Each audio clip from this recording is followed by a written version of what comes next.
আসসালামু আলাইকুম বন্ধুরা, আমি ঠিকাদার এমরান। আজকে আপনাদের সাথে আলোচনা করব একটা বিল্ডিং এর কাজ কমপ্লিট হওয়ার কিছুদিন পরে প্লাস্টারের মধ্যে এই ধরনের সমস্যা কেন আসে। যেমন এই প্লাস্টার কিন্তু নোনা ধরেছে, আসলে নোনা বলতে কিছু নেই, এটা অনেক ঠিকাদার বলে যে নোনা ধরছে। তো এখানে এই জায়গাটা কিন্তু ঘোলা দিয়ে করছে, তো এটা নষ্ট হয় নাই, তো উপরের জায়গাটা কিন্তু নষ্ট হয়ে গেছে। তো আমার কথা হচ্ছে নোনা ধরলে নিচের অংশটার কি হয়েছে, তাহলে তো ঘোলা যতটুকু পর্যন্ত দিচ্ছে ওটারও নোনা ধরতো।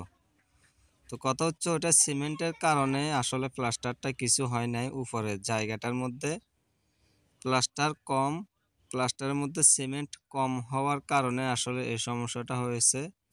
আসলে এটা বিভিন্ন কারণে হয়, যেমন প্রথম পর্যায়ে হচ্ছে যদি আপনি সিমেন্ট কম দিয়ে কাজ করেন এই ধরনের সমস্যা হবে। বুড়া দিয়ে কাজ করলে, শুকনা দেওয়াল করলে এই ধরনের সমস্যাগুলো দেখা দেয়। তো আপনারা কিভাবে কাজ করবেন?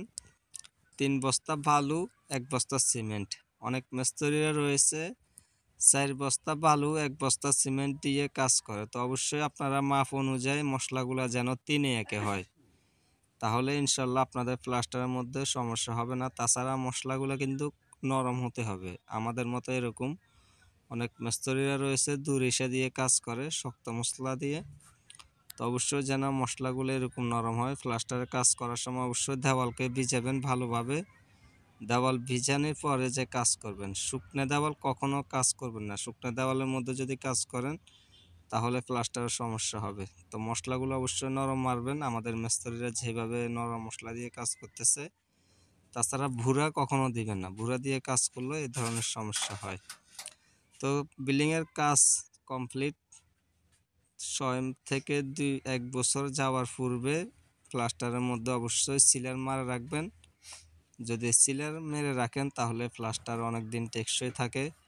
তো অবশ্যই বিল্ডিংয়ের কাজ কমপ্লিট হওয়ার পূর্বে চেষ্টা করবেন যেন কিছুদিনের মধ্যে প্লাস্টারের মধ্যে সিলারগুলো মারা হয়, তাহলে আপনাদের দীর্ঘদিন ইনশাল্লাহ দেখবেন 30 বছরের মধ্যে কিছু হবে না। তো বন্ধুরা, একটা বিল্ডিংয়ের সকল ধরনের পরামর্শ ভিডিওগুলো দেখার জন্য আমাদের চ্যানেলটা সাবস্ক্রাইব করে বেল বাটনটা অল করে রাখবেন নিয়মিত ভিডিওগুলো দেখার জন্য। ভিডিওটা ভালো লাগলে একটা লাইক করবেন। আপনাদের পরিচিত মানুষদের মাঝে আমাদের এই ভিডিওগুলো শেয়ার করে তাদেরকে দেখার সুযোগ করে দেবেন। আজকের মতো আল্লাহ।